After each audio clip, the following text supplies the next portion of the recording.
Laberinto argentino. Un invitado, un personaje central y un libro. ¡Don Ignacio! ¡Nos quieren echar, don Ignacio! ¡Tomá la escopeta! ¡Vamos a resistir! ¿Pero qué pasa, don Ignacio? Dice que somos bolches. ¿Bolches? ¿Cómo bolches? Pero si yo siempre fui peronista. Nunca me metí en política. Bienvenidos a un nuevo episodio de Laberinto Argentino. Soy Jaime Kleidermacher y mi socio Paul Dugal nos acaba de regalar un fragmento del inolvidable libro No habrá más penas ni olvido de Osvaldo Soriano. Un autor y una obra que nos acompañará durante este episodio, en el que contaremos además con la presencia distinguida del escritor Marcelo Birmacher, que nos ayudará a tratar de descubrir los secretos y los vectores que dirigieron esta obra. Pero contanos un poco, Paul, ¿quién fue Osvaldo Soriano? Osvaldo el Gordo Soriano es uno de los escritores sin duda más queridos y queribles de los argentinos, así como la misma categoría de Roberto Fontana Rosa. Un escritor que no vino a la literatura. Es más, él decía, no me interesa la literatura, yo solamente soy un escritor. Pero estamos todos familiarizados con sus textos, una prosa directa, placentera, pero a la vez profunda, que toca esa fibra. Nos vemos, por lo menos yo muchas veces me siento muy familiarizado con las escenas que nos describe. Osvaldo Soriano nace en la ciudad de Mar del Plata, pero él mismo dice en algunas entrevistas que ha dado, sobre todo una muy interesante que dio con Pacho Donel, que su infancia no es marplatense. Él nace en 1943 y acompaña al padre, que era un funcionario público contratista, un ingeniero, digamos. Por toda la Argentina, sobre todo por la Patagonia, San Luis, Río Negro. ¿Y dónde recala durante más tiempo? ¿Cuáles son sus recuerdos de infancia y adolescencia más significativos? En Tandil. Él es donde recuerda sus tiempos más felices, donde además fue futbolista, ¿no? Sus orígenes no eran literarios, ni como decía Paul, ni nada por el estilo. Él soñaba con ser futbolista y aparentemente era muy bueno, y llegó a jugar en primera división en los torneos locales. Sí, yo creo que la figura de Tandil va a aparecer en casi todas sus obras, en este pueblo que aparece siempre, que es Colonia Vela, no por Tandil, pero un pueblito seguramente cercano. Y Soriano consigue, lo descubren desde, creo que la revista Primera Plana, que quiere hacer una nota sobre dónde ir un fin de semana largo de Semana Santa, y lo descubren a Soriano, que era un jovencito, digamos, de apenas 20 años, y con esa conexión él viene a Buenos Aires completamente sin una moneda, digamos, y lo acomodan, pero ingresa a la redacción de Primera Plana, quizás una de las revistas de política y cultura más importantes de esa época y de un gran impacto en la historia argentina. Osvaldo Soriano trabaja en Primera Plana, desarrolla ahí su pasión por el periodismo, y sus crónicas empiezan a ser leídas y empieza a llamar la atención. Es convocado luego para trabajar en el diario La Opinión del mítico Jacobo Timerman, y también allí descolla, y ya son recuerdos personales de mi propia adolescencia, los cuentos que él publicaba en el suplemento literario de La Opinión, que iban forjando sus primeras virtudes en la literatura. Pero bueno, llega el año 76 y decide forzadamente, pero sí, inclusive antes de la digamos, de marzo. Él se la ve venir y se va a Europa, se instala de vuelta sin una moneda, literalmente en Bruselas, que para él fue lo que él llama una ciudad provincial, pero es ahí donde vive un par de años por lo menos, rebuscándoselas para vivir y escribir. En Bruselas tiene un contacto maravilloso.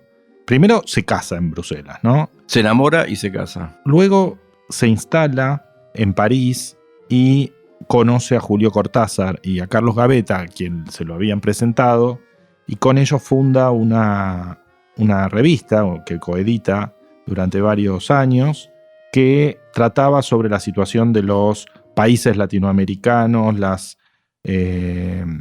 las revoluciones, la situación de los regímenes dictatoriales.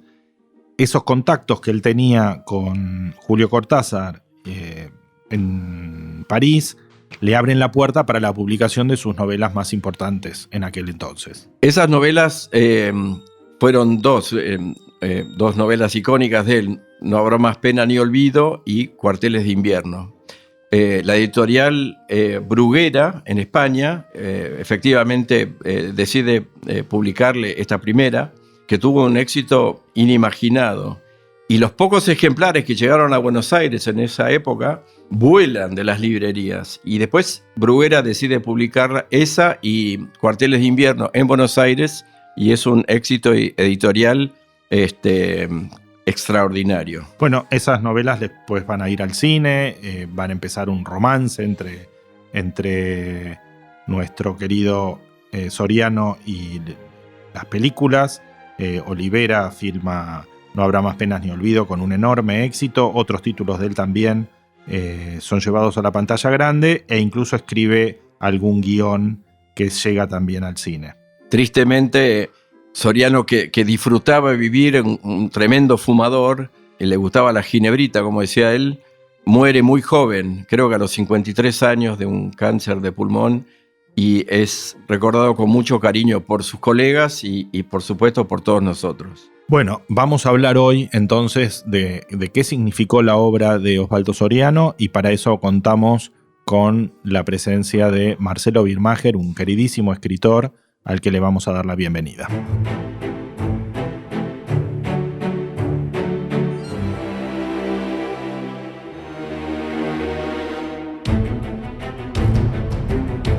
Como hemos señalado, hoy tenemos el lujo de contar con la presencia de un queridísimo escritor, Marcelo Birmacher. Marcelo publicó Un crimen secundario, El alma del diablo, Tres mosqueteros, La despedida, El club de las necrológicas, Las nieves del tiempo, entre otras novelas, libros de cuentos, Rescato, Historias de hombres casados, el guión del Abrazo partido, que ganó el Oso de Berlín. Y además es columnista de Diario de Clarín, escribe habitualmente en el suplemento de actualidad, ha publicado libros sobre sus artículos y es comentarista también en programas de televisión. Y hoy nos va a ayudar a hacer una semblanza de Osvaldo Soriano y de su libro No habrá más penas ni olvido. Recordamos que hemos señalado que Laberinto Argentino no solamente trata de historia, sino también de literatura y cómo se cruzan la literatura y la historia en el desarrollo de esto que hemos llamado el laberinto en donde los argentinos estamos sumergidos desde hace tantos años. Así que bienvenido, Marcelo, y quería preguntarte qué importancia tiene No habrá más penas ni olvido en el contexto literario en que se publicó. ¿Por qué fue publicado primero en Europa y luego en Argentina? ¿Qué nos podés contar al respecto? La novela No habrá más pena ni olvido me parece muy significativa para la historia contemporánea argentina, y como otra novela también paradigmática, Flores robadas y los jardines de Quilmes, de Jorge Asís, hablan de temas urticantes, muy singulares, absolutamente nacionales, en el mejor sentido del término. No son novelas nacionalistas, pero hablan de temas que definen la identidad argentina, que la diferencian del resto de los países del mundo. Las guerras intestinas peronistas son únicas de la Argentina. Y la simbiosis entre la izquierda peronista y las guerrillas latinoamericanas y europeas, el componente peronista de esas guerrillas también es exclusivamente argentino. Uno puede encontrar signos en común entre los montoneros y las brigadas rosas, entre el ERP y la Baader-Meinhof, pero el elemento peronista que destaca Soriano en No armas, penas ni olvido no tiene paralelo en ninguna otra latitud. Y el modo en que se vivía la guerrilla y la imbecilidad de la izquierda armada en Argentina, que refleja Jorge Asís en Flores robadas en los jardines de Quilmes, tampoco se puede encontrar en Europa, que fue porque la guerrilla colombiana y el MIR chileno son bastante distintos de nuestras experiencias. En Colombia por La peruana también. sí, claro, Sendero Luminoso es un nivel de psicopatía que supera incluso el de Argentina. Supera el de Argentina, que ya es mucho decir. Pero en Colombia ese gran territorio rural, esa pobreza extendida, no tiene ninguna relación con la Argentina de clase media, sin pobreza ni hambre, en la que ERP y Montoneros iniciaron su acción criminal. Ahora, mientras que Asís hace una pintura abarcativa de todos los distintos ingredientes de la década del 70, antes y después de la caída de Perón, de la muerte de Juan Domingo y de la caída de Isabel Perón, abarca desde los trotskistas hasta los bohemios, pasando por los terroristas. Soriano se centra exclusivamente en la época peronista, antes de la dictadura, No habrá más pena ni olvido, y la guerra intestina entre la derecha y la izquierda peronista en un pequeño pueblo en donde se pierden completamente los bordes que diferencian a unos de otros. Es una guerra de pago chico, grotesca, que todavía no va a asumir la crueldad que tuvo realmente el peronismo con la AAA y con los montoneros. En Soriano hay una especie de ternura, de puerilidad y de grotesco, reitero, que la vuelve menos cruel de lo que fue en la realidad. Ese Claro. enfrentamiento entre aviones, ¿no? Claro, hay una historia, como vos decís, de pago chico en un pueblito inventado, entrañable, que después va a repetir en otras de sus novelas como Cuarteles de Invierno, en donde se señala como si fuera una estructura simbólica, un enfrentamiento entre vecinos que se querían, que tenían vínculos de pueblo de entrañables y que de pronto son atravesados por la historia en un enfrentamiento entre peronistas de derecha y peronistas de izquierda y aquellos que ni siquiera se consideraban nada, solamente eran peronistas porque así era la historia de ser argentino en un pueblo de la provincia de Buenos Aires. Él tiene, una frase maravillosa en su libro que es: yo nunca me metí en política, siempre fui peronista. Que define muy bien la entelequia que es el peronismo. Y nuestra idiosincrasia también, Sí. ¿no? Y la novela es especialmente significativa porque ninguna otra ha tratado esa guerra intestina de pago chico. Sí, por supuesto, conocemos por Bonazo, por Giussani, por Seferino Reato, que ha hecho un gran aporte histórico, los ajustes de cuentas dentro de Montoneros mismos, por ejemplo a Haidar, que lo matan, era montonero, los matan los montoneros, o Quieto, que es secuestrado por la policía, pero los montoneros lo condenan a muerte. Cuando se escinde la facción de Galimberti y Hellman, los montoneros los condenan a muerte también, pero nunca habíamos arribado a esas peleas de la periferia que tienen más de patético que de cruel y más de chapucero que de muerte, como la narra Soriano en No habrá más pena ni olvido. Sí, yo no sé si compartís, pero a mí me parece que uno de los principales méritos que tiene la novela es que es escrita con mucha cercanía temporal. La novela es escrita en el año 76 o 74, poco antes de que Soriano se vaya de la Argentina. Es publicada después, pero su cercanía con los hechos es extraordinaria.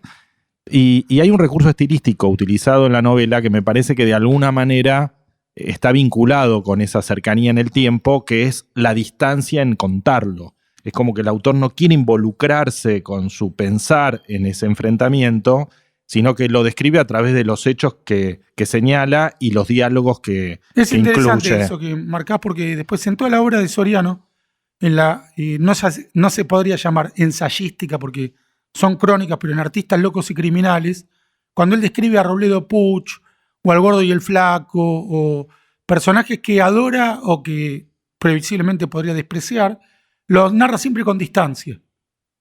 Cuando habla de Robledo Puch, uno se espantaría frente a una figura así, y él logra mantener una frialdad en el relato, como hacía Capote en La sangre fría, por Tal ejemplo. cual. Y lo mismo en No habrá más pena ni olvido, algo que a mí me costaría mucho. Yo, en las dos novelas en donde abordé esta temática, en Tres Mosqueteros y en El rescate del Mesías, me sumerjo en las pasiones de la época y opino, critico, me desaforo. Soriano, como gran narrador que era, lo que se permite es el humor. Es una novela claramente humorística. Es muy linda porque vos le haces un guiño a Soriano en El rescate del Mesías. El rescate del Mesías. Lo menciono directamente. Porque después queremos abordar tu libro y tu relato, que tiene mucho en común, quizás con actores diferentes, pero en la misma locura y prácticamente el mismo año, porque el año que vos describís en El rescate del Mesías es el 73, Exacto. un año tremendo Sí. para la Argentina y para el resto del mundo. Y el libro de Soriano, No habrá más pena, debe haber sido alrededor del 73 también. Sí, y la demora en publicarse en Argentina está directamente relacionada con la dictadura de Videla. Él lo va a conseguir editorial, él lo publica por primera vez en Bruguera, porque él ya estaba en el exilio. Yo me compraba todos los libros de Bruguera, que ahí salía Constantini, Dalmaceto, Di Benedetto, Dalmaceto no, Di Benedetto, perdón, pero Cortázar, todos los autores que no se podían publicar, o por lo menos que estaban exiliados, no sabemos, porque finalmente llegaban al país, incluso durante la dictadura, pero quizás se publicaban con más facilidad afuera. Claro, se publicaban afuera y llegaban de contrabando. Sí. Y nos peleábamos por esos ejemplares, Sí. a ver dónde estaban y cómo los conseguíamos. Pero hay dos elementos. Una, que la época entre el 73 y el 76, hasta el golpe, es la más proteica y la más fértil para narrar historias, porque de algún modo la historia de la dictadura de Videla es una historia repetida. Cuando llega una dictadura ya se sabe lo que pasa. Los militares matan a todos, encarcelan a todos, censuran todo. Son historias, si uno lo quiere, testimoniales contra un poder opresor omnímodo. En cambio, las guerras intestinas peronistas y la imbecilidad criminal de los Montoneros y el ERP son muy singulares. No se parecen a otras historias. Sí, ahí vamos, queremos, porque esto de que vos estás mencionando ahora, nos gustaría desgranarlo un poquito más cuando vayamos Al rescate del Mesías, sí. Pero muchos de los que van a escuchar este podcast no conocen, nosotros somos más o menos, yo un poco más grande que ustedes, pero de la misma generación. Y muchos de nosotros nos acordamos del libro y de la película. Después Sí, estaba Lupi en la película, ¿no? estaba Lupi, estaba Rani, Sí, maravilloso. Ulises Dumont. ¿Quién fue? ¿Héctor Olivera? Héctor Olivera. Sí. Pero ¿podrías contar en 2 minutos la trama detrás de No habrá más pena ni olvido para esos jóvenes que seguramente después de este podcast van a ir corriendo a conseguirse un ejemplar en algún lado de esta novela? Bueno, como bien narró Jaime, creo que la narró perfecta. Es el enfrentamiento en un pueblo del Gran Buenos Aires, por lo menos es lo más parecido que hay a un pueblo del Gran Buenos Aires, entre una supuesta izquierda peronista y una supuesta derecha peronista. Pero como dije antes, los límites son muy vaporosos. Son gente de un mismo pueblo. Yo creo que eso lo podemos comparar con lo que fue después el enfrentamiento entre kirchneristas y antikirchneristas, pero que es prácticamente de Capital Federal. Eso, en cambio acá, es un pueblo. Sí. Yo creo que en la trama, que incluye un momento epifánico de la literatura argentina, que es cuando uno de los personajes bombardea al otro desde un avión con excremento de vaca, es uno de los grandes momentos de la literatura. Y el coloquialismo del lenguaje, que no es un coloquialismo costumbrista, sino inventado por Soriano, son grandes marcas de Soriano en la literatura hispanoamericana. Y que, como pasó con la propia guerra intestina peronista, no tiene resolución. Termina todo mal. Sí, Todos terminan mal. vos Todos hablaste de grotesco. O sea, es un gran grotesco. O sea, acá el humor arranca en un enclave así graciosa, y todos nos reconocemos en esos diálogos, ¿no? Pero poco a poco el libro va dejando el humor y termina en una tragedia casi tremenda y sangrienta y cruel. Como terminó la propia historia real. Pero yo no puedo abandonar la lectura con cierta sonrisa sardónica en ningún momento. Él mantiene ese tinte Sí, humorístico hasta el final. Hasta el final y una ironía muy fina en esos personajes que al final del día sangriento, donde tantos han muerto, ven que va a salir el sol y dicen, hoy va a ser un día peronista. exactamente, como yo siempre fui peronista, nunca me metí en política, que son frases iguales, ¿no? Como si el día pudiera tener una ideología y la vida tenerla. Ahora hay algo muy interesante, porque inmediatamente después va a sobrevenir la barbarie y la dictadura. Acá estamos todavía en la barbarie de la derecha y la izquierda peronista, que eran dos formas de barbarie también. Es que la guerra que narra Soriano es exclusivamente electiva. Cualquiera de los integrantes se podía retirar de esa situación. Era una elección. Ser peronista y matar a uno de izquierda o de derecha, bombardear al otro con un avión, era algo opcional. Cuando llegó la dictadura ya no había elección. Todos estábamos en estado de sitio. El que necesitaba otra cosa se tenía que ir del país. Pero la izquierda y la derecha peronista arruinaron el país. No hay comparación con los radicales, con los socialistas de Coria o con las diversas, el Partido Federal. No hay ninguna otra elección política que haya arruinado el país entre el 73 y el 76 como lo arruinó el peronismo con su guerra intestina. Y cuando se dice Balbín apoyó la dictadura, tal apoyó la dictadura, acá los que derrumbaron la democracia fueron los propios peronistas. Empezando por la masacre de Ezeiza y terminando con López Rega. No hay más culpables que esos. 73 también, ¿no? Fue la masacre de Ezeiza. Sí, hay un par de personajes que de todas maneras me parece interesante vincular a esta narrativa, que se cuelan no solo en No habrá más penas ni olvidos, sino también en su contracara, su espejo, como vos decís, que es lo que retrata la dictadura terrible que sobrevino, que es Cuarteles de Invierno, que son personajes que también forman parte de la fauna argentina y que buscan su interés propio y se cuelan entre los bandos para, en un acto tal vez que podríamos tildar de corrupto, llevar beneficio o agua para su molino. Está el comisario en No habrá más penas ni olvido, que su interés en realidad es que lo designen comisario en Tandil para tener una mejor posición social. Y está también en un abogado de Colonia Vela en Cuarteles de Invierno, que busca aproximarse a los militares para también tener un beneficio personal en sus asuntos y demás. Es que Soriano, como buen Son como escritor, corruptelas. No, nunca pierde la dimensión humana. Toda historia política, para ser narrada literariamente, tiene que incluir la pequeña dimensión de las personas que la protagonizan. ¿Quién es el hijo? ¿Quién es la esposa? ¿Qué pretende? No hay nadie que quiera la justicia universal.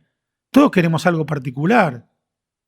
Puede haber un momento excepcional en que uno piensa en una causa que lo trasciende, pero dura instantes, porque fatalmente uno tiene hambre, tiene frío, necesita ser amado. Y lo que hace está relacionado con esas debilidades. Y esas debilidades también en el relato, en la crónica de Soriano, son reminiscentes de guerras civiles que hemos visto en otras partes del mundo. Pensaba en la ex Yugoslavia, cuando eran vecinos católicos y de otras religiones musulmanes, y en el medio del proyecto de la guerra de los principios de los 90, se terminan matando entre ellos. Es muy interesante lo que mencionás, porque a diferencia de en Yugoslavia, o en Serbia, o en Israel, entre los palestinos y los musulmanes que quieren destruir el Estado judío, acá en Argentina no había un motivo histórico, no había un problema étnico, ni cultural ni religioso. Eran de un mismo partido político. Ni siquiera económico tampoco. En absoluto, porque era un país realmente estabilizado económicamente, sin grandes crisis ni tragedias humanitarias, no había hambre, no había analfabetismo, no había desocupación. Y de un modo absolutamente deliberado, prácticamente ficticio, comenzaron a generar discordias y rivalidades insalvables que las inventaron entre el 73 y el 76, que ni siquiera eran de los 50. En el primer peronismo no había existido una contradicción entre la izquierda y la derecha peronista. Eran los peronistas contra los antiperonistas. Ahora, fíjense qué interesante. El conflicto peronistas-antiperonistas se salda con el triunfo de Perón en el 73, pero se salda completamente. No hay argentino que le quite legitimidad ni al triunfo de Cámpora ni al de Perón. Quizás a Cámpora lo pueden haber deslegitimado mínimamente, no vocalmente, no elocuentemente, por la suelta de presos de Devoto, por su connivencia con Montoneros, pero ni siquiera vas a encontrar en los artículos un pedido de que caiga Cámpora ni de que renuncie. Pero lo que es seguro es que cuando asume Perón, cuando renuncia a Cámpora, en las segundas elecciones de ese mismo año, prácticamente no hay oposición. Perón es saludado hasta por Balbín. Hay un consenso en que el país tiene que salir adelante porque además el 60% de la población votó a Perón. Y Perón trae un discurso de conciliación, de un capitalismo independiente que más o menos deja tranquilos a todos. Desde la oligarquía hasta la clase media pudiente dicen, como hoy leí en un ensayo de Giussani, que el peronismo es bárbaro, en el sentido de que es algo cool, kitsch. Y son los propios Montoneros y López Rega, el caudillo, los que van a generar esta rencilla sangrienta. Que Soriano, repito, al apartarse del centro de los acontecimientos, al llevarlo a un pequeño pueblo, lo mitiga. Queda como pasteurizado. Porque acá, dentro de Capital, era ir a matar a un estudiante, era ir a matar a un sindicalista. La AAA torturaba, violaba. Eso no aparece en la novela de Soriano. No hay esa crueldad. La vuelve como más digerible en la novela.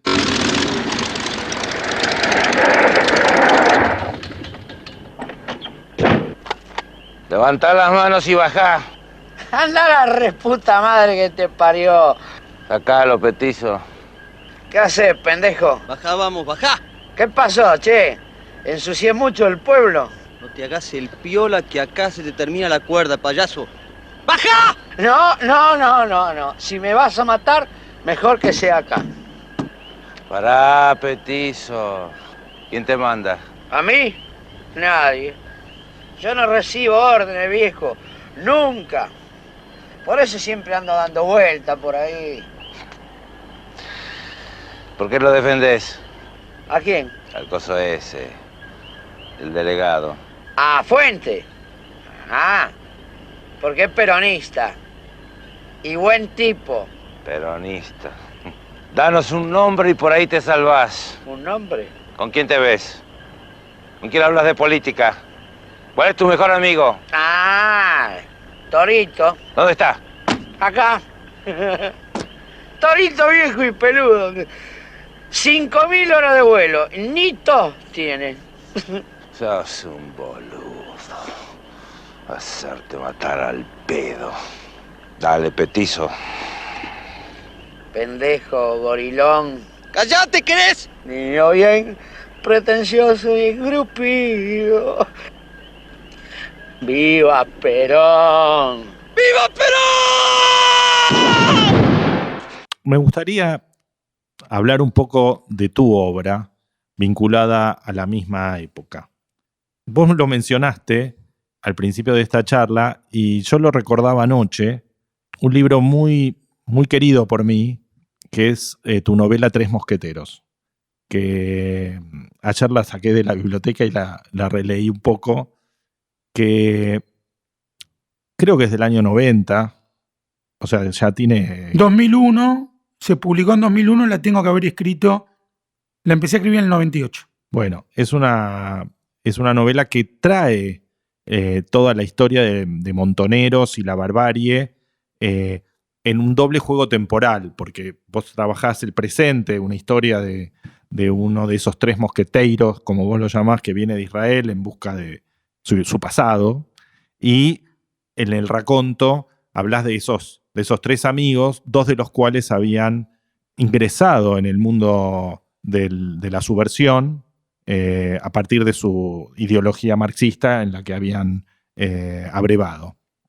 2 muchachos brillantes, 2 muchachos muy inteligentes, y habían sido infectados por ese virus. Exacto. Así lo El llamamos. de la izquierda.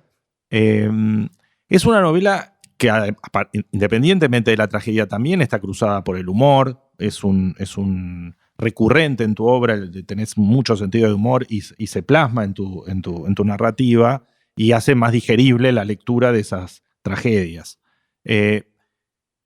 Esos muchachos mueren, esos 2 protagonistas de la novela mueren. Y en El rescate del Mesías, que es una historia desopilante de un ritmo vertiginoso, toda la tragedia de Montoneros aparece como el trasfondo sustancial de la obra, en la cual vos hablás de la revolución. Osvaldo Soriano habla mucho de Perón o muerte. Exacto. Y vos hablas de la revolución. ¿Cuál es tu impronta personal en lo que te inspira o lo que te influye para escribir sobre esa época? Bueno, primero digamos que tanto Soriano como Jorge Asís fueron bastante influyentes en mi obra referida a los años 70. Yo me los devoraba, los libros de Soriano, los leí, esa trilogía maravillosa, La hora más penas no olvido, Cuarteles de invierno y Triste, solitario y final. Me acerqué al policial también influido por Soriano, a Marlowe, a Chandler, que él lo menciona en Triste, solitario y final, que es la frase final de la mejor novela de Chandler, que es El largo adiós, para mí la mejor. Y ahí tenés a un joven lector de 17, 16, 18 años que es una época en que sos muy permeable a tus lecturas. Te marcan por el resto de tu vida. Y después está lo inexplicable. Para mí, uno de los periodos más apasionantes de la historia es los años 70 en la Argentina. De todo el mundo, ¿no? Uno de mis libros favoritos, por ejemplo, es Galimberti, el de Larraqui y Caballero. Me parece apasionante la conjunción de imbecilidad con criminalidad. No se ha vuelto a repetir. Lo dije antes, pero lo repito. Uno puede ver las Brigadas Rojas, la Baden-Meinhof. No alcanzaban el nivel de intensidad patética de los Montoneros y el ERP. Por empezar, porque vos te das cuenta que ni en Italia ni en Alemania, la Alemania post-nazi, la Alemania occidental, ni la Italia socialdemócrata o democristiana, van a reprimir como van a reprimir acá. Sabés que hay un contexto que va de algún modo a civilizar lo que está ocurriendo. En cambio, en Argentina, vos te das cuenta que los lobos se están relamiendo.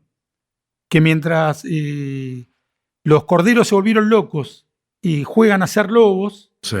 los lobos se están frotando las manos porque van a disfrutar mucho.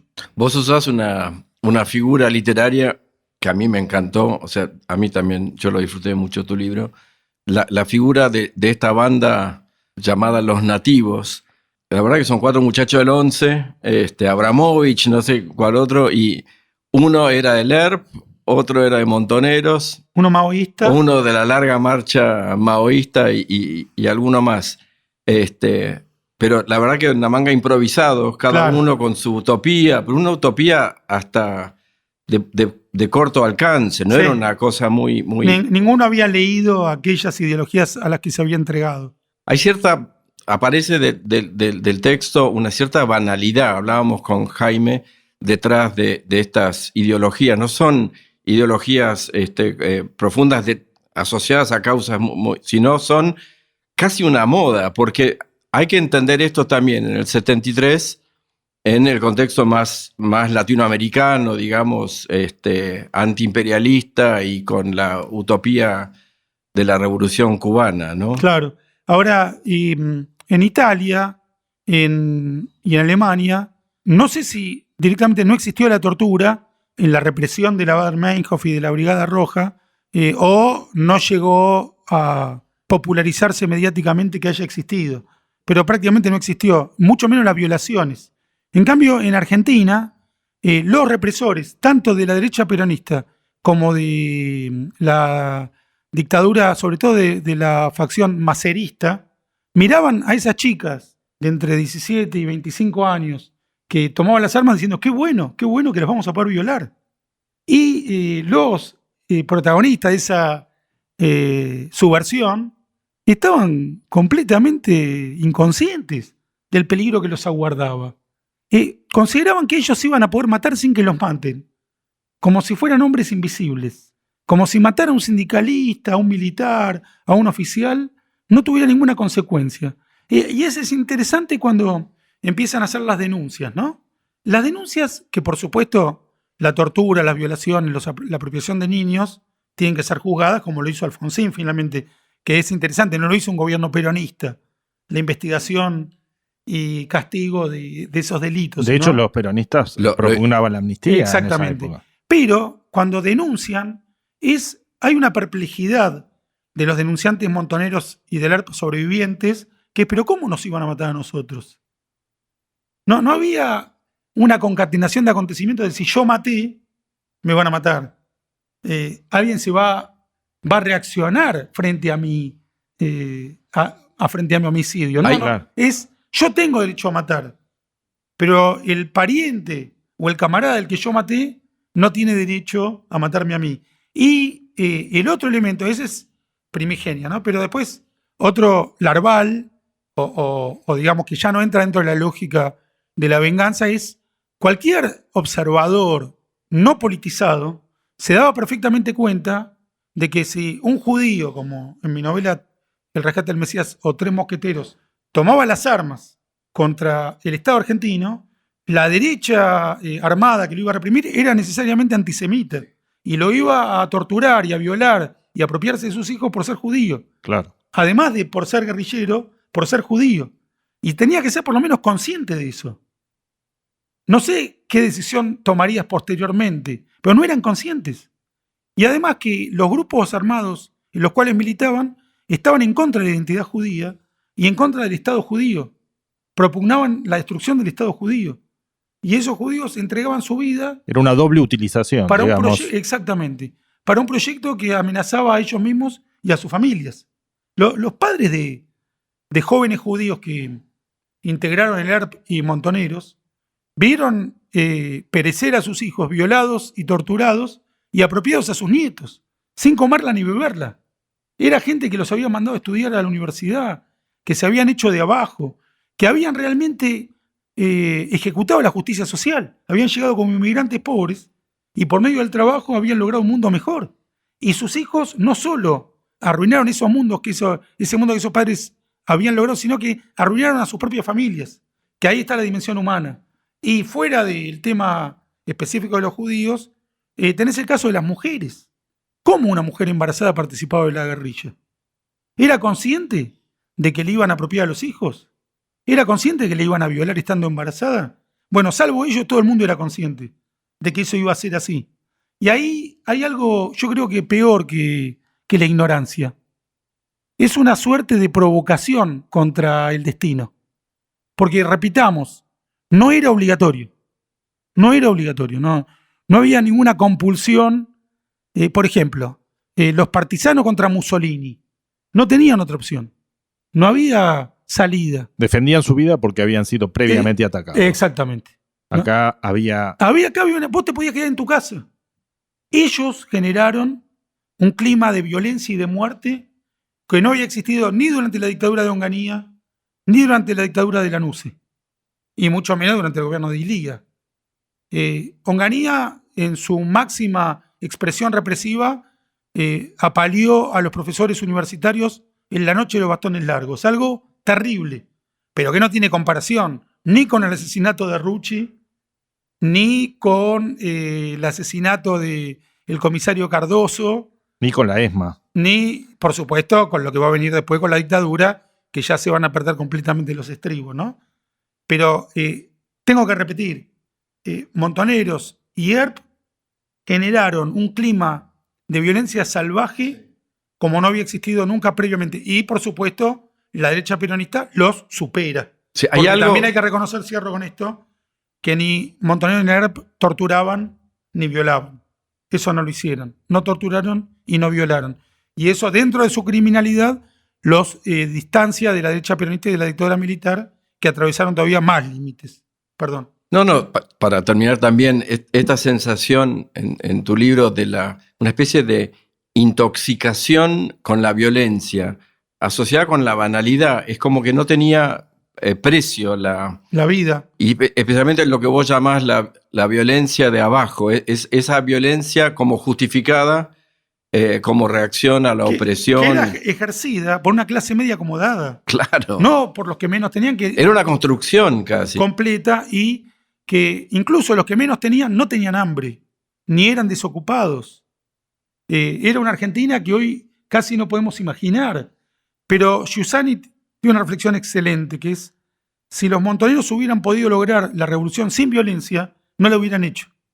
Si les hubieran dicho, lo podés lograr levantándote a las 8 de la mañana, trabajando y escribiendo y estudiando, se hubieran negado, porque la violencia era más importante que la revolución. Claro, es así.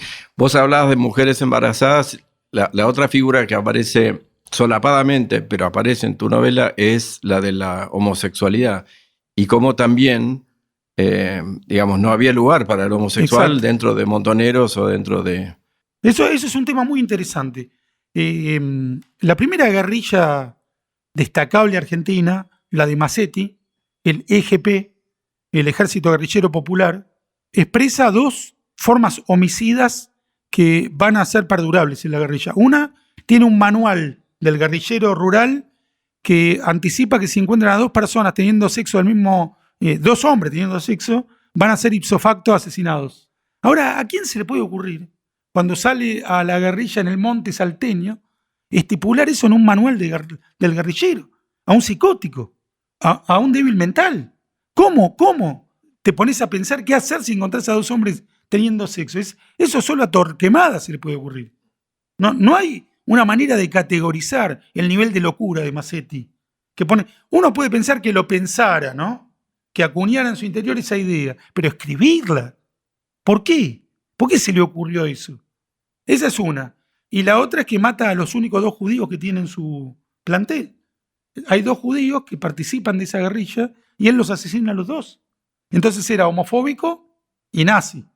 Eso es un punto que se va a mantener con los montoneros. Los montoneros decían: no somos putos, no somos faloperos, somos los machos del ERP y montoneros. Vuelven a abundar, vuelven a incurrir en la homofobia. Y también decían que ellos no eran la sinagoga de no sé cuánto. Ellos también eran antijudíos. Esas dos marcas son perdurables en la guerrilla argentina: la homofobia y el antijudaísmo. Bueno, me gustaría ir cerrando el episodio.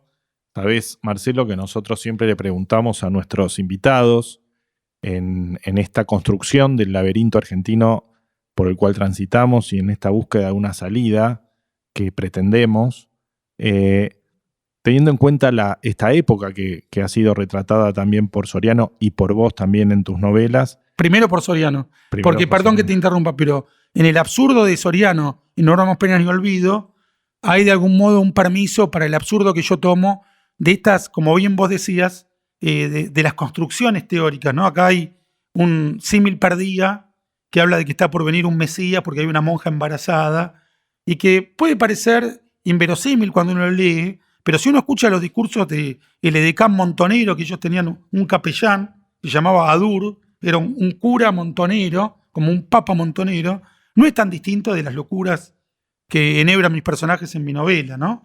Y esta monja que le dice a un judío, que es el único que no está metido en esa entelequia revolucionaria, le dice: yo estoy concebida sin pecado y vos sos el padre de esta criatura porque te llamás José, igual que José, el padre del predicador de Galilea. Bueno, entonces, retomando, siempre intentamos que nuestros invitados nos aproximen su idea de qué muro de nuestro laberinto fue construido en esta época retratada por todos estos trabajos literarios que hemos mencionado hoy. A ver, especificame un poco más la pregunta.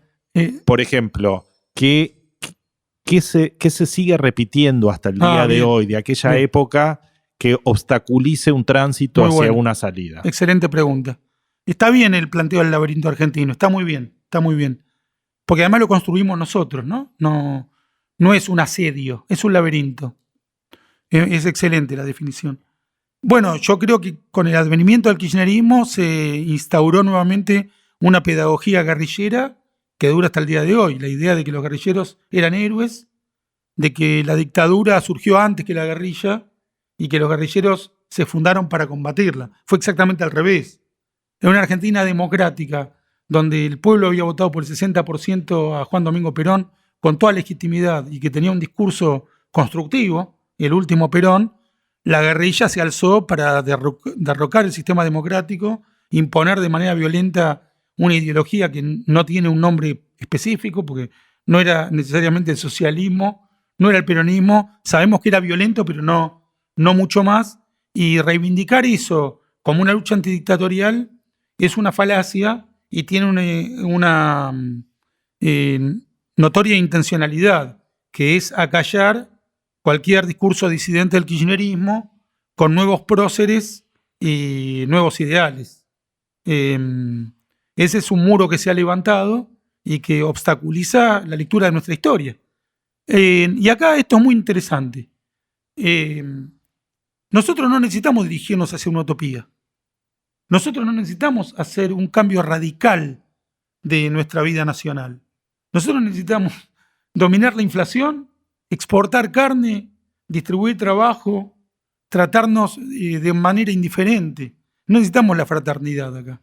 Necesitamos la igualdad ante la ley y la justicia, no la fraternidad. No hay necesidad de abrazarnos. De las pocas cosas buenas que dejó la fantochada de las restricciones es la de que la gente se salude con un golpe de puño en vez de abrazarse. No necesitamos amor, necesitamos igualdad, necesitamos justicia. Y no de una manera violenta ni fundacional. Recuperar lo que teníamos en el 83, no mucho más que eso. Más que aportar, necesitamos despejar, salir de las entelequias y vivir lo menos mal que se pueda. Y la construcción de esa supuesta guerrilla heroica que nos legó la libertad es un muro muy obstaculizador de volver a la normalidad. Bueno, muchísimas gracias, Marcelo. La verdad que ha sido un programa muy interesante. Paul. Sí, un placer. Nosotros en el curso de estas entrevistas también le pedimos a nuestros entrevistados si para muchos que te están escuchando es una generación más joven, más Qué bueno. de la edad de nuestros hijos. Y si tuvieran que leer, si vos tuvieras que pensar en uno o dos o tres libros que hayan impactado más en nuestra forma de ser. Yo diría El diario de la guerra del cerdo, de Adolfo Bioy Casares, Ficciones, de Borges. Mencionaste Jorge Asís al principio. Por supuesto, si me das varios, sin lugar a dudas, Flores robadas en los jardines de Quilmes, No habrá más pena ni olvido, Galimberti, de Larraqui Caballero, Recuerdos de la muerte, de Miguel Bonazo, y El rescate del Mesías, de acá un servidor. Marcelo, qué gusto. Muchísimas gracias por estar con nosotros hoy. Muchas gracias. Bueno, el gusto es mío, la verdad que para mí fue un placer inmenso porque son temas que me apasionan. Y bueno, después la seguimos fuera del aire. Así es. Muchas gracias. Abrazo. Laberinto Argentino. Un invitado, un personaje central y un libro.